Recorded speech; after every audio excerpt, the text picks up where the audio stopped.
सुखाची तू कधी दासिनी नाही. बोल मनात तल थोडं सोड हा गुदमरलेला श्वास. बोल मनात तल थोडं सोड हा गुदमरलेला श्वास. संपले जरी हातातले हात, संपले जरी हातातले हात, तरी शोध तू स्वतः नवी पहाट, तरी शोध तू स्वतः नवी पहाट.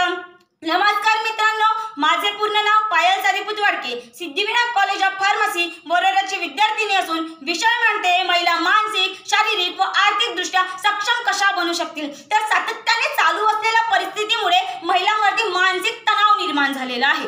परंतु मुख्य मुद्दा म्हणजे हा की महिला मानसिकरित्या सक्षम कशा बनू शकतील. तर त्याकरिता महिलांना नकारात्मक विचारांना दूर सारावे लागेल व नवनवीन गोष्टींचे वाचन करून सकारात्मक गोष्टींना धारण करावे लागेल. बहुतांश अशा महिला आहेत ज्यांना आजही स्वतःचे निर्णय स्वतः घेता येत नाही. त्याकरिता त्या इतरांवर अवलंबून आहेत. परंतु शिक्षण हे एक असं माध्यम आहे ज्याच्यामध्ये कार्य करून जे शिकून महिला स्वतःच्या मानसिक दृष्टीला सक्षम बनवू शकतात.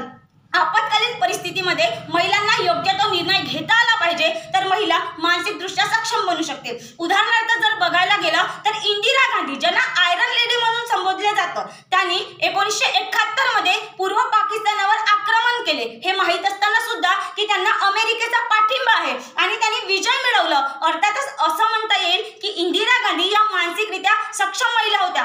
आजही अशा महिला आहेत ज्यांना स्वतःच्या मनाविरुद्ध जगावं लागतं. लोक काय म्हणतील, हा समाज काय म्हणेल या गोष्टींचा विचार करून जगावं लागतं किंवा एखाद्याच्या दबावाखाली येऊन जगावं लागतं. परंतु कलम नंबर 14 जी कायद्यानुसार सगळ्यांना समानता देते, तर या कलमेचा योग्य उपयोग करून न्याय व्यवस्थेकडे स्वतःचे हक्क मागून महिला मानसिकदृष्ट्या सक्षम होऊ शकते.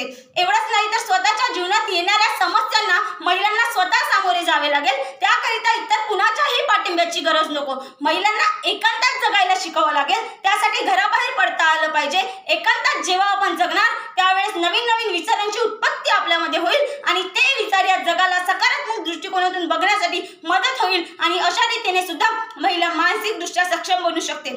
स्त्री आणि पुरुष हे दोघंही एकमेकांना पूरक आहे. मग पुरुषांना त्यांच्या पुरुषत्वाची खंत वाटत नाही तर महिलांनी त्यांच्या स्त्रीत्वाची का बरं खंत बाळगायला पाहिजे. अशा या नकारात्मक विचारांचे इथेच दहन करून महिला मानसिकरित्या सक्षम बनू शकते. दैनंदिन जीवनामध्ये घडणाऱ्या घडामोडींचे वृत्तमानपत्रातून वाचन केले पाहिजे. एवढंच नव्हे तर थोर महात्म्यांनी जे काही पुस्तक लिहिलेले आहे, गुलामगिरी, द प्रॉब्लेम ऑफ रुपीज, अशा पुस्तकांचे वाचन करून सुद्धा महिला मानसिकदृष्ट्या सक्षम बनू शकते. यानंतर महिला शारीरिक दृष्ट्या कसं बरं सक्षम बनू शकते तर कौशल्य विकास योजनेतर्फे औद्योगिक प्रशिक्षण संस्थांमध्ये महिलांच्या शारीरिक दृष्टीला वाव मिळावा यासाठी दरवर्षी 40 तासाचे प्रशिक्षण देण्याचे ठरलेले आहे आणि याचे उद्घाटन माननीय ओम बिर्ला यांच्या हस्ते झालेले आहे. तर अशा या प्रशिक्षणामध्ये सहभागी होऊन महिला स्वतःच्या शारीरिक दृष्टीला वाव मिळवून घेऊ शकतात. सातत्याने चालत आलेल्या परिस्थितीला बघून हातामध्ये हात घेऊन राहण्यापेक्षा दररोज सकाळी उठून व्यायाम करणे, शरीराला पोषक घटक मिळावे यासाठी पालेभाज्याचे सेवन करून सुद्धा महिला स्वतःच्या शारीरिक दृष्टीला मजबूत बनवू शकतात. एवढंच नव्हे तर पोलीस क्षेत्र हे सुद्धा एक असं माध्यम आहे ज्याच्यामध्ये कार्य करून, ज्याच्यासाठी मेहनत घेऊन महिला शारीरिक दृष्ट्या सक्षम बनू शकते. दंगल या चित्रपटामध्ये दाखवल्याप्रमाणे कुस्ती खेळून सुद्धा महिला शारीरिक क्षमतेमध्ये वाढ करू शकते. एवढंच नव्हे, गीता फोगाट यांनी कुस्ती खेळून या देशासाठी ऑलिम्पिकमध्ये सुवर्ण पदक जिंकलं आणि महिला खूप काही करू शकतात हे त्यांनी दाखवून दिलेलं आहे. यानंतर महिला आर्थिकदृष्ट्या कशा बरं सक्षम बनू शकतात तर मला तरी असं वाटते की ज्या दिवशी महिला मानसिक आणि शारीरिक दृष्ट्या सक्षम बनतील त्याच दिवशी त्या आर्थिकदृष्ट्या पण सक्षम बनतील. पण असे काही मागासलेले लोक आहेत जे महिलांना घराबाहेर पडू देत नाही.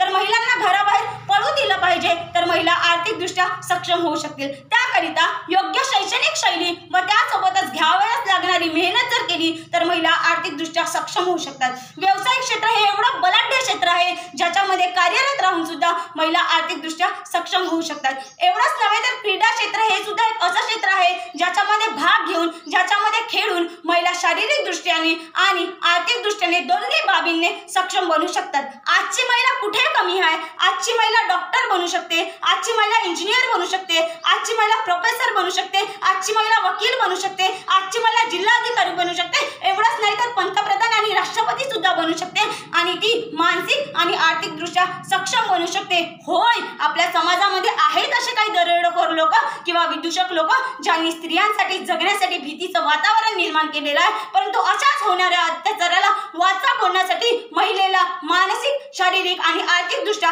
सक्षम होणे ही काळाची गरज आहे. आणि म्हणून मी सरते शेवटी म्हणते की दीवारें ऊंची है गलियां है तंग, दीवारें ऊंची है गलियां है तंग, लंबी डगर है पर मंजिल है संग, दीवारें ऊंची है गलियां है तंग, लंबी डगर है पर मंजिल है संग, पाँव में छाले है सांसें बुलंद, लड़ने चली हूँ आजादी की जंग, लड़ने चली हूँ आजादी की जंग, बेख्वाब आजाद है जीना मुझे, बेख्वाब आजाद है रहना मुझे, बेख्वाब आजाद है रहना मुझे.